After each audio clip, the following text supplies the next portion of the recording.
같이 고백합니다. 그 땅을 차지하라. 하나님을 예배하는 여러분 모두를 하나님의 은혜가 충만히 임하는 복된 날이 되게 하실 줄로 믿습니다. 어느 날 바리새인들이 예수님께 찾아와서 하나님의 나라가 어느 때에 임합니까? 라고 묻습니다. 우리들의 관심은 사실 그거지요. 하나님의 나라가 어느 때에 관심이 있습니다. 하나님의 나라가 완전히 임하는 그때는 이 세상이 마지막 때가 되기 때문에 그렇습니다. 그래서 주로 이단들이 이 세상 마지막 때가 몇 년, 몇 월, 며칠이다 이런 걸 많이 주로 이야기하지 않습니까? 그걸 알면 미리 준비할 것 같은 거죠. 하나님 나라가 언제 임한다, 어느 때에 임한다라고 하면 그 전에 정리할 거 정리하고 그 전에 조금이라도 하나님께 잘 보일 준비를 할 것처럼 생각이 되는 겁니다.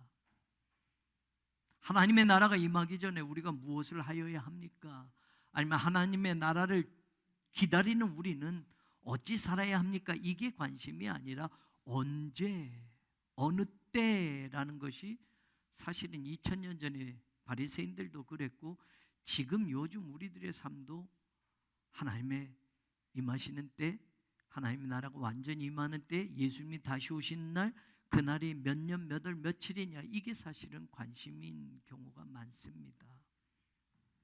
그 물음에 예수님이 대답하셔요. 그런데 언제다라고 말하는 게 아니라 너희들이 생각하는 대로 하나님의 나라는 볼 수 있게 임하는 것이 아니다라고 말해요. 두 번째 얘기합니다. 또 여기 있다, 저기 있다고도 못한다. 하나님의 나라가 언제 임합니까? 라고 묻지만 하나님의 나라는 인간이 생각하는 대로 눈으로 보여지게 임하는 게 아니야 라고 말하고, 또 여기가 하나님의 나라다, 우리가 하나님의 나라에 이미 이것을 경험하고 있다, 여기다 여기다 하는 것처럼 하나님의 나라는 여기 있다, 저기 있다고도 하지 못한다라고 예수님이 말씀합니다. 그러면서 제자들에게 바로 이어서 오늘 우리가 읽은 누가복음 17장에 나오는 바로 그 앞에 말씀입니다.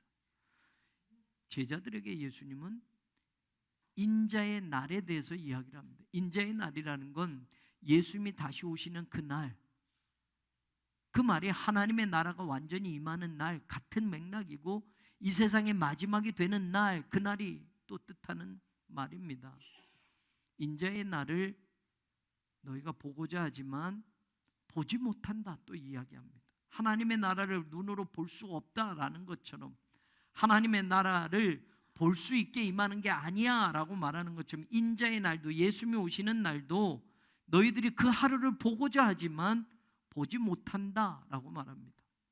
그리고 똑같이 바리새인들에게 말하는 것처럼 제자들에게도 인자의 날을 이야기할 때 여기 있다 저기 있다 하겠지만, 사람들이 예수님이 여기 있다, 여기 오셨다, 저기 왔다 라고 말하겠지만 너희는 가지도 말고 따르지도 말라라고 말합니다. 왜? 예수님은 그렇게 오는 게 아니다라는 거예요. 여러분, 그 이후에도 수천 년의 역사가 지나면서, 2000년의 역사가 지나면서 수많은 이단들이 내가 예수다, 예수가 여기 왔다, 뭐 이 재림 예수다, 뭐 이런 말들이 많았잖아요. 예수님 그거 다 아시는 거죠. 예수님도 여기 있다 저기 있다 하지 못한다라고 말해요. 하나님의 나라와 똑같은 의미를 말합니다. 하나님의 나라도 눈으로 보여지게 임하는 게 아니고 여기 있다 저기 있다 못하는 거고, 예수님이 오시는 그날도 눈으로 보지 못한다, 그 하루를 보고자 하지만 보지 못한다, 그리고 여기 있다 저기 있다 따르지도 말고 가지도 말라라고 말합니다. 그러면서 예수님이 정리하듯 말하는 게 이겁니다. 번개가 치면 하늘 저쪽에서 번쩍하면 순식간에 이쪽에 번쩍, 하늘 저쪽으로 번쩍 치는 것처럼, 비치는 것처럼 인자도 자기 날에 그러하리라. 이 말은 뭡니까? 순식간에 일어난다라는 거예요. 너희들이 알고 있어서 그날이 언제다라고 해서 대비하고 눈으로 보고 여기 있다 저기 있다 예수님이 여기 왔다 저기 왔다 말 못할 정도로 순식간에 그날은 일어난다라고 말하는 겁니다. 그러면서 그러하리라. 하나님의 나라나 예수님이 다시 오시는 날 그날은 똑같다라고 말합니다. 사람이 눈으로 보고 확인하는 것, 그리고 여기 있다 저기 있다 못하도록 순식간에 일어나는 거예요. 그래서 예수님이 오시는 걸 도적같이 온다라고 말하죠. 도적이 몇 날 며칠에 온다라고 말하고 오는 도적 없습니다. 아무도 생각지 않은 때 도적이 오는 것처럼 순식간에 주님이 그렇게 오실 거고 하나님의 나라도 그 마지막도 그렇게 임하게 될 거야. 그러면서 예수님이 우리가 이거 누가복음 17장에 이어서 하는 말이 이겁니다. 여기까지 얘기해줘도 충분히 이해가 될까라고 하는데 예수님이 실제적인 예를 언급하면서 또 이거를 설명합니다. 노아의 때에 된 것 같이 인자의 때도 그러하리라. 하나님의 날이나 예수님이 다시 오는 날은 그러하리라 라고 말하고 한 가지 또 설명합니다. 노아의 때에 일어났던 일 있잖아. 구약시대 때 하나님이 물로 홍수 심판한 거 있잖아. 예수님이 오시는 날도 그러하리라 라고 말합니다. 그럼 무엇을 이야기할 때 그러하리라 라고 하느냐? 예수님이 설명해요. 노아가 방주에 들어가던 날까지, 방주에 들어가면 비가 내려서 이 세상이 물로 심판받는 겁니다. 그 심판이 임하는 바로 그 직전까지 사람들이 어땠는 줄 아니? 사람들은 먹고 마시고 장가들고 시집가는 일상의 삶을 그대로 살았어. 하나님이 심판하신다는 말을 듣고 사람들은 달라지지 않고 그냥 평소에 살던 대로 세상 것 붙들고 그냥 그렇게 세상 일 하면서 그렇게 살았어. 노아가 방주에 들어가는 그 날까지 사람들은 그렇게 살았어. 그리고 어떻게 됐니? 홍수가 나서 다 멸망시켰다라고 말합니다. 주님이 오시는 날도 그러하리라. 노아의 때에 된 것처럼 그러하리라. 예수님이 아무리 오신다고 이야기해도 세상 사람들은 노아 때처럼 똑같이 그날이 오는 그날 그 순간까지도 세상 것 붙들고 세상 일 하면서 여전히 세상이 영원히 계속될 것처럼 그렇게 살아가게 될 것이고 결국 멸망하게 될 거야. 그러하리라 라고 말합니다. 그러면서 또 한 가지 실제적인 예를 또 이야기합니다. 롯의 때와 같으리니 또 얘기합니다. 구약에 일어났던 실제적인 일, 노아 홍수로 멸망했던 일처럼 그 롯의 때와 같으리니 라고 또 말하는데 같은 맥락입니다. 사람들은 먹고 마시고 사고 팔고 심고 집을 짓더니 롯이 소돔에서 나가던 날, 바로 그날까지 그 순간까지 사람들은 여전히 똑같이 살았어. 롯이 소돔에서 나가던 날 하늘에서 빛처럼 불과 유황이 내려서 그들을 멸망시켰느니라 라고 그 다음에 말씀합니다.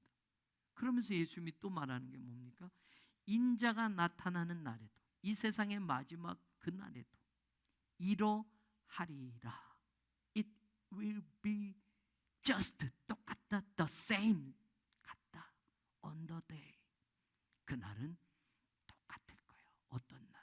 무엇과 똑같다? 예수님이 다시 오시는 그날과 똑같다. 예수님이 오시는 그날까지도 노아 때나 롯의 때나 사람들은 여전히 먹고 마시고 집 사고 팔고 시집가고 장가가는 일상의 삶을 그렇게 살아가고 그날은 관심 없이 살아가는 것처럼 똑같이 될 거야 라고 말씀합니다. 하나님의 나라나 예수님이 다시 오시는 날이나 같은 의미입니다. 이 세상의 마지막 날, 그때가 노아의 때 이미 일어났던 일처럼, 소돔과 고모라가 멸망당했던 그것처럼 똑같아. 사람들은 여전히 달라지지 않아 라고 말합니다. 예수님이 실제로 말씀하신 겁니다. 이 말씀은 농담도 아니고 이 말씀은 허구적인 것도 아니고 예수님이 그렇게 말씀하시고 실제 구약에 일어났던 사건을 언급하면서까지 이 세상의 마지막에 대해서 그리 말씀하시며 그러하리라, 그러하리라, 이러하리라, 똑같다, 똑같다, 똑같다 3번이나 실제적으로 말씀하시면서 강조하셨습니다. 몇 해 전부터 우리가 임시 예배 초소를 지나가는 동안에도 생명나무 주의를 지키고 있습니다. 아직도 가족 중에 예수님을 영접하지 않은 사람들이 있고, 여러분의 친구 중에 가족보다 더 친하게 지나는 친구나 이웃 중에도 아직 교회에 와보지도 않았고 예수님을 믿지 못한 사람들이 많이 있을 겁니다. 임시 예배 초소에 협소함으로 모르는 사람까지 전도합시다, 그렇게 교회가 적극적으로 전도를 독려하지는 않았지만 적어도 몇 년 동안만큼은 여러분 가족 중에, 여러분의 친구 중에, 여러분의 이웃 중에 사랑하는 사람들을 추수감사주일에는 초대해서 정말 예수님을 믿도록 우리가 이 일을 계속 진행해 왔습니다. 예수님이 오시는 날이 마지막 날이고 하나님의 나라가 완전히 임하는 날이라고 성경은 말하고 있는데, 그것을 예수님이 직접 말씀하시고 그러하리라, 그러하리라, 똑같이 될 거야 라고 분명히 실제적인 예를 들어서까지 말씀하셨는데, 우리는 이 말씀을 얼마나 심각하게, 얼마나 중요하게 받아들이고 믿고 살고 있는가. 예수님이 소돔과 고모라의 멸망 이야기를 예수님이 오시는 날도 이와 똑같아 라고 언급하셨는데, 예수님의 제자 베드로도 지난주에 나눈 말씀처럼 예수님의 친동생 유다도, 초대교회 지도자였던 유다도 소돔과 고모라의 이야기를 그들도 신앙생활에서 우리가 중요하게 여겨야 할 어떤 예로 언급하고 있는 것, 예수님도 말씀하셨고 베드로도 말했고 유다도 말하고 있는 것, 이것은 우연이 아닙니다. 베드로후서 2장 6절에 베드로는 이렇게 말해요. 소돔과 고모라 성을 멸하기로 정하여 제가 되게 하사, 왜 그렇게 했느냐? 후세에 경건하지 아니할 자들에게 본을 삼으셨느니라. Made them an example. 그들에게, 여전히 하나님을 믿지 않고 사는 사람들에게, 후대에도 그런 사람들이 있는데, 소돔과 고모라가 멸망하여 잿더미가 되게 한 것은 하나님을 믿지 않고 여전히 경건치 않게 사는 그런 사람들에게 example로 하나님은 만들어서 보여주신 것이다. 테이그마라고 하는 이 단어가 실물로 보여주다. 그래서 example, 영어는 이렇게 이야기해요. 우리말로는 본보기, 본으로 실제를 보여준 것이다 라고 말하고 있습니다. 유다서 1장 7절도 예수님의 동생 유다도, 초대교회 지도자였던 유다도 이리 말합니다. 소돔과 고모라와 그 이웃 도시들도 그들과 같은 행동으로 음란하며 다른 육체를 따라가다가 영원한 불의 형벌을 받음으로 그것을 우리에게 무엇이 되게 했느냐? 거울이 되었느니라. 거울 앞에 서면 거울에서 피사체 보여지는 그 모습이나 여기 서 있는 내 모습은 똑같은 것처럼 하나님이 소돔과 고모라를 멸망시킨 것은 여전히 그런 삶을 살아가는 후세의 사람들에게 거울처럼 보여준 것이다. 우리말로는 베드로나 유다가 다르게 본을 보여줬다, 거울이 되었느니라 다른 단어를 쓴 것처럼 보여지지만 의역입니다. 여기도 똑같이 테이그마라는 an example, 똑같은 단어를 쓰고 있습니다. 베드로는 휘포라고 하는 아래에라는 전치사를 붙여서 말하고 있어요. 후세 사람들에게, 앞으로 이 밑에 있는 사람들에게 본으로 실물로 보여준 거야 라고 말하고 있고, 유다는 소돔과 고모라가 그 멸망한 거 우리들에게 거울처럼 똑같이 보여준 거야 라고 말하고 있습니다. 오늘 본문에 나오는 롯은 아브라함의 조카였습니다. 롯은 아버지가 일찍 돌아가서 삼촌 아브라함이 거두어서 같이 살게 하였습니다. 고향을 떠날 때부터 가나안 땅에 들어오고 또 가나안 땅에서 기근이 있어서 애굽으로 내려가서 살게 되어지고 애굽에서 우여곡절 끝에 다시 가나안 땅에 돌아와 살 때까지 롯은 계속 삼촌 집에서 같이 기거하며 살았습니다. 그런데 이제 가나안 땅에 다시 돌아와서는 재산도 어느 정도 모았습니다. 가족도 있었습니다. 그래서 롯이 삼촌 아브라함에게서 분가를 하게 됩니다. 아브라함이 롯에게 먼저 선택권을 줍니다. 네가 살 땅을 골라라. 어디든 네가 먼저 선택해라. 그때 롯은 소돔과 고모라 지역을 눈으로 보고 선택합니다. 성경에는 롯이 본 그 땅을 애굽 땅과 같았고 여호와의 동산과 같았더라라고 말해줍니다. 왜 그런가요? 겉으로 보기에는 풍족해 보인 겁니다. 살기 좋아 보인 겁니다. 롯은 애굽에 들어가서 아브라함과 같이 살아봤잖아요. 당시에 최고의 문명, 최고의 문화를 가지고 온 그 이집트, 애굽에 들어가서 살아봤습니다. 어마어마한 집들과 건축물도 보았고 나일강 주변에 풍부한 것도 보았습니다. 그런데 소돔과 고모라를 보자 애굽 땅 생각이 난 겁니다. 어쩌면 저렇게 비슷할까? 어쩌면 저렇게 살기 좋아 보일까? 그리고 에덴 동산처럼, 하나님의 동산처럼, 사실은 아무도 보지 못했겠지만 아담과 하와 이후의 후손들은 에덴 동산에 대한 이야기를 조상 때부터 많이 들었을 겁니다. 에덴 동산은 이랬단다. 하나님이 처음 만들어주신 동산은 이랬단다. 일하지도 않아도 푸르렀고 열매가 수도 없이 많아서 그렇게 풍족하게 살았단다. 롯이 생각할 때 소돔과 고모라가 겉으로 보기엔 그리 보였습니다. 애굽처럼 잘 사는 것이 보였고 애굽처럼 넉넉한 것이 보였고 말로만 듣던 하나님의 동산 에덴 동산처럼 풍족해 보였기에 롯은 주저하지 않고 저기로 갈게요 라고 선택합니다. 그런데 우리가 읽은 13절에 뭐라고 나옵니까? 소돔 사람은 여호와 앞에 악하며 큰 죄인이었더라. 살기는 잘 살아도 풍족하게 살아도 그 땅에 사는 사람들은 모두 하나님 앞에 죄인으로 악하게 살고 있었다라고 성경이 말합니다. 속 모습을 보여주는 겁니다. 겉으로 보는 것과 속이 다른 경우들을 우리는 얼마나 많이 경험합니까? 그래서 사람은 당장 눈에 보기 좋은 것들을 먼저 선택하고 눈에 좋은 것들을 먼저 붙잡고 살아갑니다. 그게 행복인 줄 알고 그게 좋은 건 줄 알고 붙잡지만 속은 썩어버린 것들을 우리 눈으로는 보지 못하는 경우들이 얼마나 많은지. 겉으로는 살기 좋은 땅이었고 겉으로는 넉넉해 보이는 땅이었는데 하나님 보시기에 악하고 죄인들이 가득한 땅이 바로 롯이 선택한 땅이었습니다. 창세기 18장으로 가서 20절에 보면 소돔과 고모라에 대한 부르짖음이 크고 그 죄악이 심히 무거우니 라고 성경은 더 말해줍니다. 아직 하나님의 심판이 내려지지는 않았지만 그 심판이 내려도 아무런 말을 할 수 없을 만큼 악이 최고조에 달해 있었다라는 겁니다. 롯은 바로 그런 곳을 선택해서 들어가서 살게 됩니다. 하나님께서 그 도시를 죄악이 만연된 그 도시를 눈여겨보고 하나님의 심판의 때를 지금 하나님이 결정하고 계시는데 그대로 둬서는 도저히 안 되겠다는 마음을 하나님이 갖고 계시는데 영어 표현으로 소돔에서 사는 사람들, 소돔 사람들이라는 소돔마이트라는 이 단어는 다른 의미가 또 있습니다. 남색하는 사람, 수간하는 사람이라는 뜻이 또 있습니다.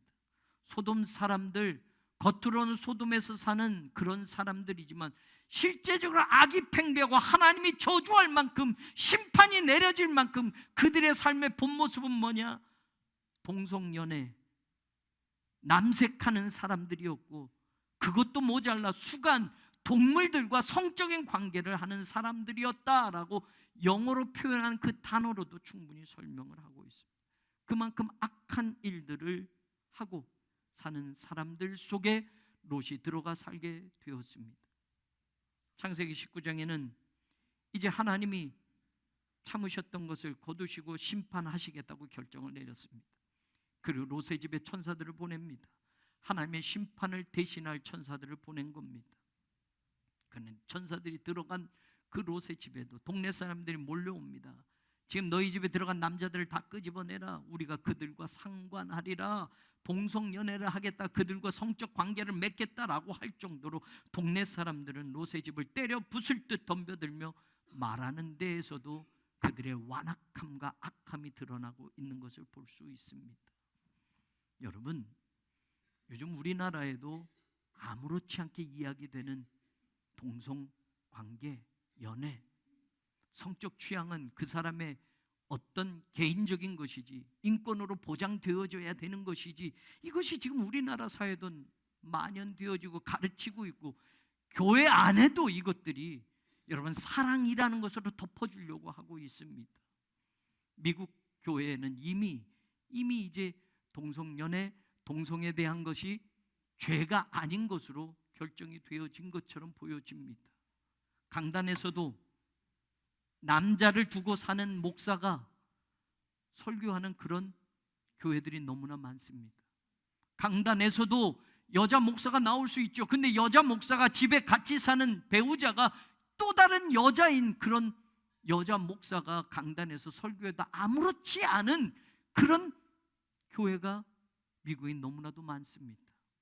한국도 머지않아 그렇게 될 수 있단 말입니다. 소돔과 고모라의 사람들이 그리 살았다라는 것, 요즘 신학에서도 이것을 변질시킵니다. 꼭 그런 뜻은 아니야 라고도 말합니다. 천만에요, 천만에요, 천만에요. 로마서에 이것에 대해서 경고하고 죄로 인정하는 말들을 신학자들이 변질시킵니다. 꼭 그런 뜻이 아니야, 아니야, 아니야. 하나님이 얼마나 볼 수 없기에, 여러분 지금 시점으로 보면 4,000년 전입니다. 4,000년 전.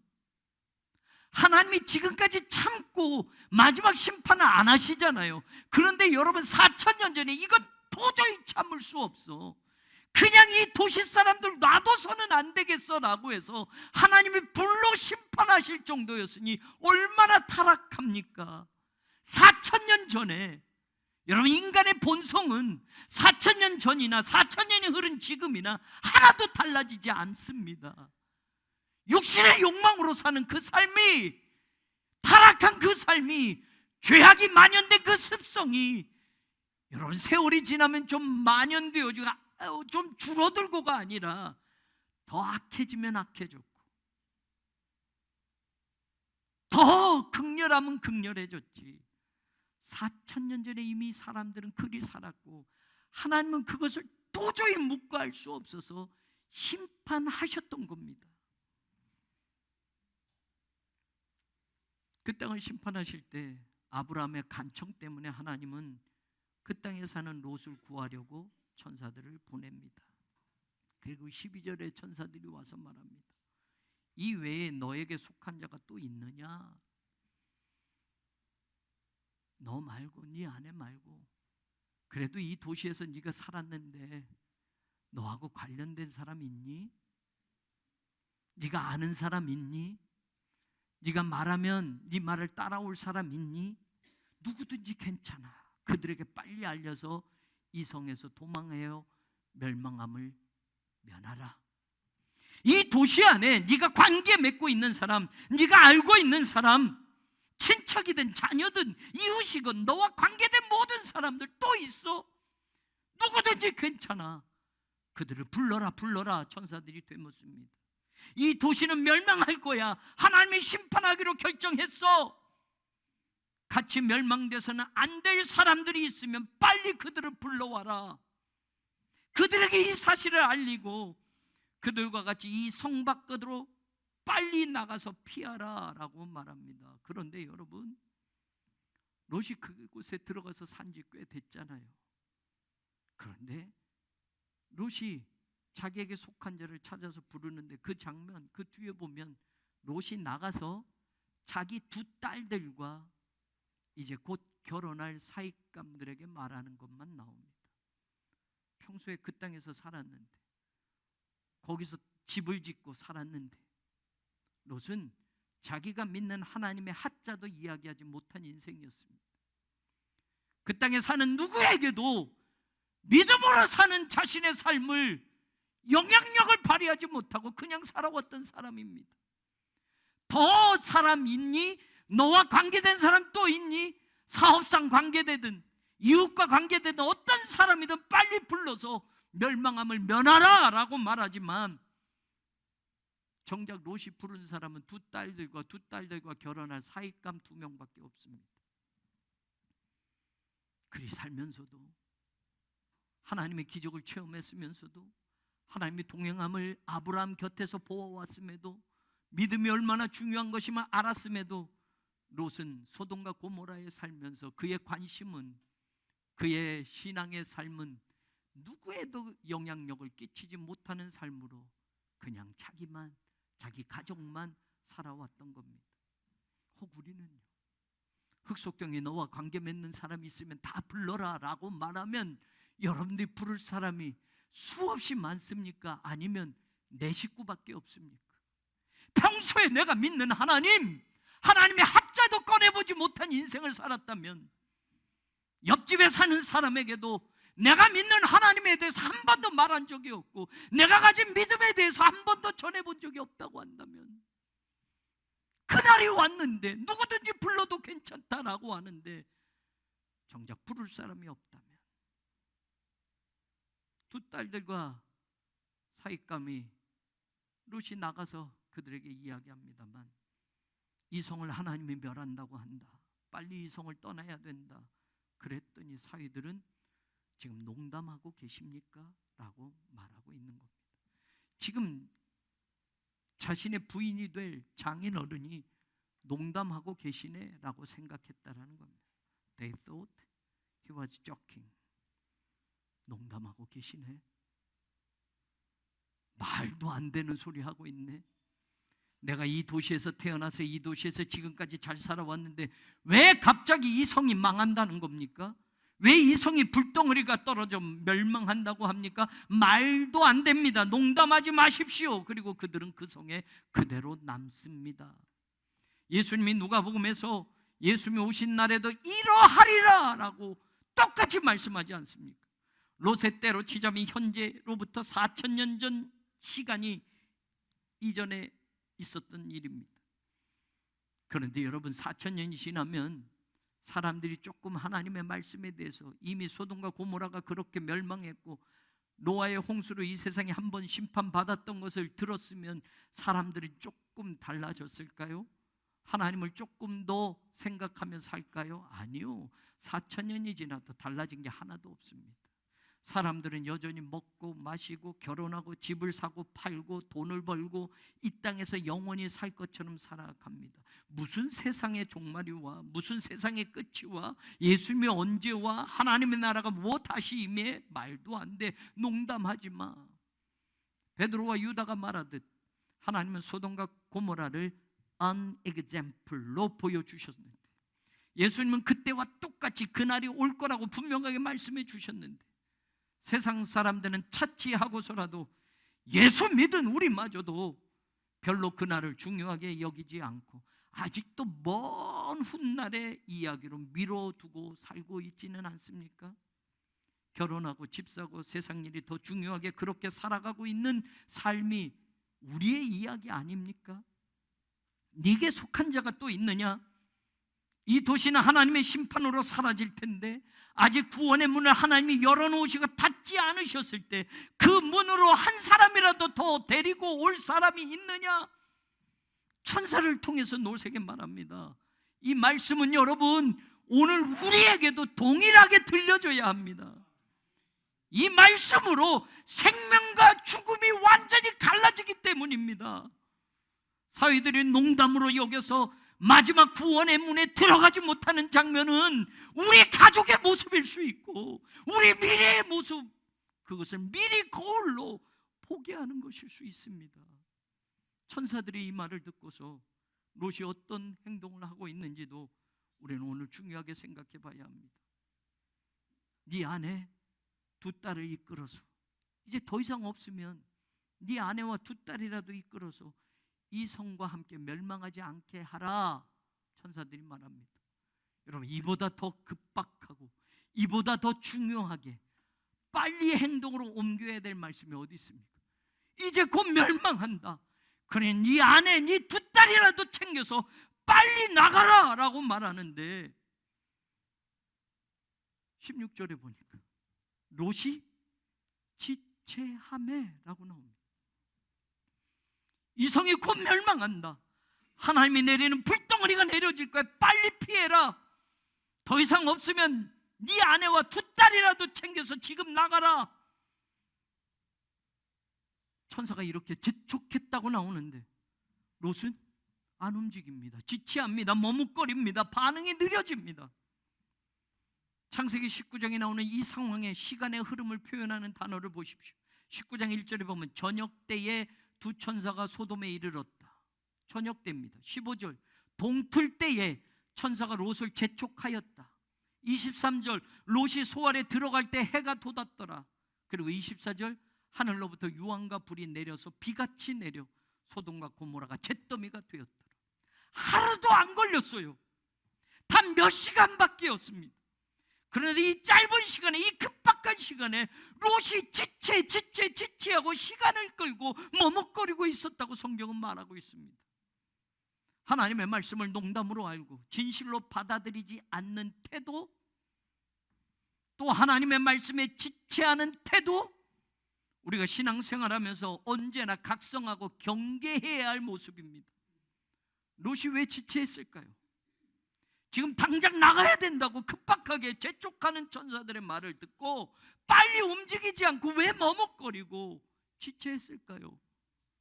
지체하면 죽는 일인데, 서둘러야 사는 일인데, 여기 있으면 죽으니 빨리 나가라고 하면, 불이야! 라고 하면 뛰쳐나가야 되는 거 아닙니까? 그런데 불이야! 소리를 듣고 머뭇대고 나가지 않는 사람들, 왜요?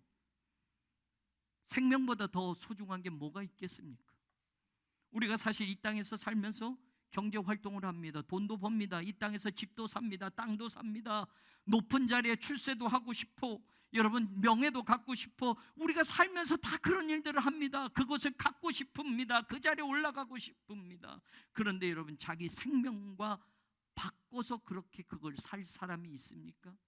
누가 우리에게 돈을 10억 줄 테니 네 생명을 10년만 팔아라 라고 하면 10년의 생명을 돈으로 바꾸어 살아갈 사람이 있습니까? 아무리 내가 젊다고 해도 난 20살이니 10년 정도 뚝 떼서 주고 10억 받으면 나 그렇게 살겠어 라고 할 사람이 있을까요? 요즘은 있을 것 같아요. 하도 돈이 인생에서 최고의 가치처럼 여겨지는 시대가 되어서 젊으면 아이고 평생 벌어도 10억 못 버는데 내 인생 10년 뚝 잘라서 주고 10억을 받을 수 있다면 나 그거 살겠어요 라고 할 사람 많이 나올 것 같아요. 어리석은 짓이지요. 후회할 일이지요. 그런데 어찌 보면 가상적인 이야기지만 그런 사람만 그럴까요? 사실 우리도 돈 때문에 이 세상 살아가면서 내 생명을 갉아먹고 살아가는데도 그걸 모르면서 돈 때문에 내 생명이 갉아지는 그 삶을 아무렇지도 않게 하루하루 살아가고 있지는 않습니까? 생명과 죽음의 긴박한 순간에 롯이 지체합니다. 머뭇거립니다. 왜 그랬을까요?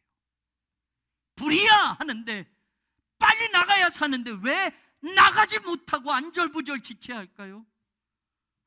여기 내가 가지고 있던 게 있으니까. 소돔과 고모라를 나가지 못하고 주저하는 건 왜일까요? 여기 내 전 재산이 있으니까요. 지금까지 살면서 모아놓은 가축대가 여기 있으니까요. 집이 있으니까요. 내가 사는 땅이 여기 있으니까요. 다 포기하고 맨몸뚱이로만 나가라고 하니까 아까워서 못 가는 거예요. 뭘 더 가져갈 게 없을까? 챙겨갈 게 없을까? 고민하는 겁니다. 그래서 발걸음을 떼지 못하고 지체하는 게 롯의 모습이었습니다.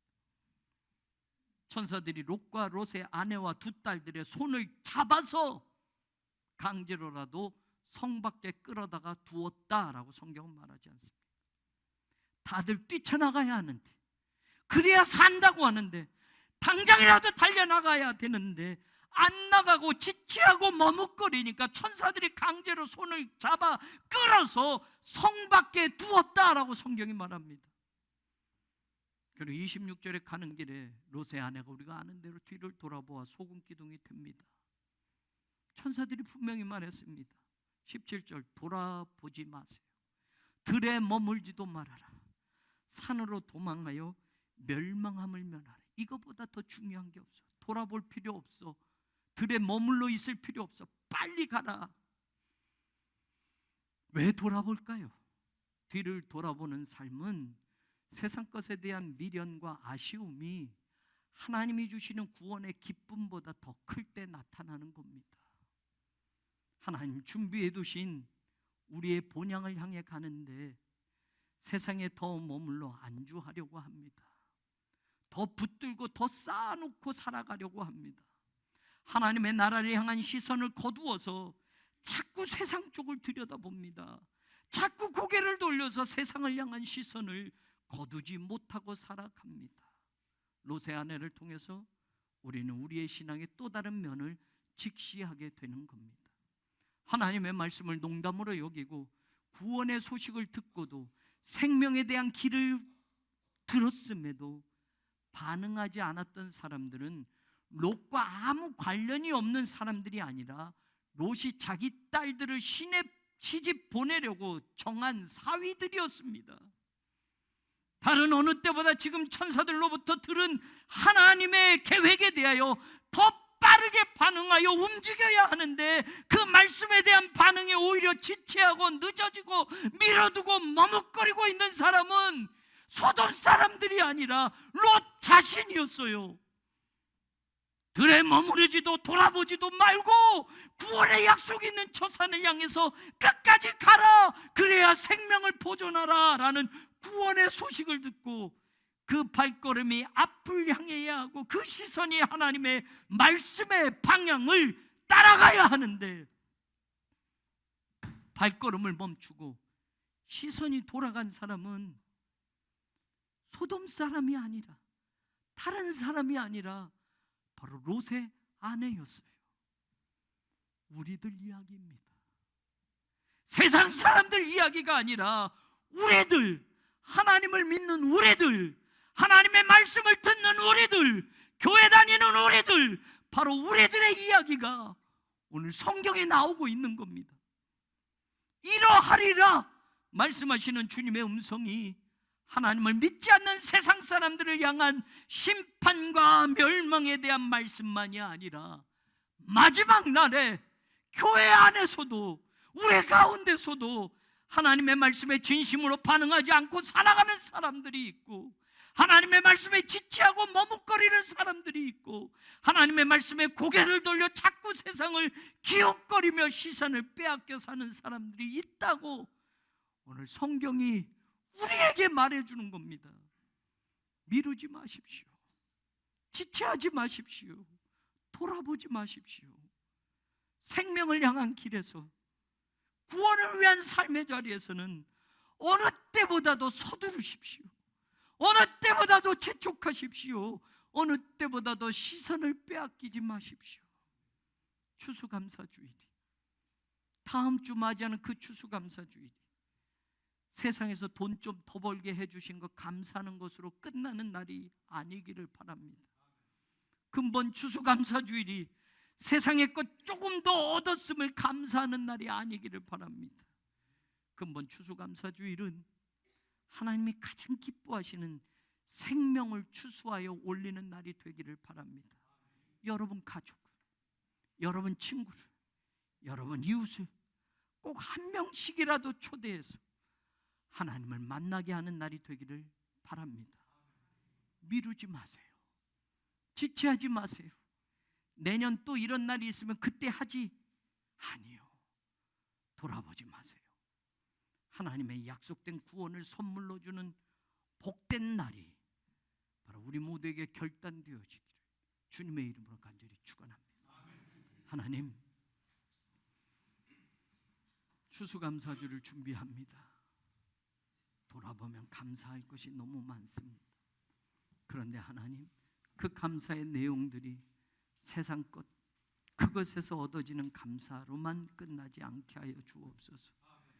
진짜 하나님이 기뻐하실 그 감사를 올릴 수 있는 우리들, 생명나무 주의를 지키며 아직도 내 가족 중에서 하나님을 믿지 않는 사람들, 내가 사랑하는 사람 중에서 아직도 교회에 나오지 못한 사람들, 아니 그냥 형식적으로만 예수 영접하지 못한 그 이웃들, 친구들, 가족들을 꼭 초대하여 하나님을 만나게 하는 기쁜 날이 되게 하시고 영적 추수가 올려지는 복된 순간이 되게 하여 주옵소서. 미루지 않게 하시고 머뭇거리지 않게 하시고 여전히 세상 것에 대한 아쉬움으로 돌아보지 않게 하셔서 주님 주신 생명의 말씀에 오늘도 결단하는 우리 모두가 되게 하여 주옵소서. 예수님 이름으로 기도합니다. 아멘.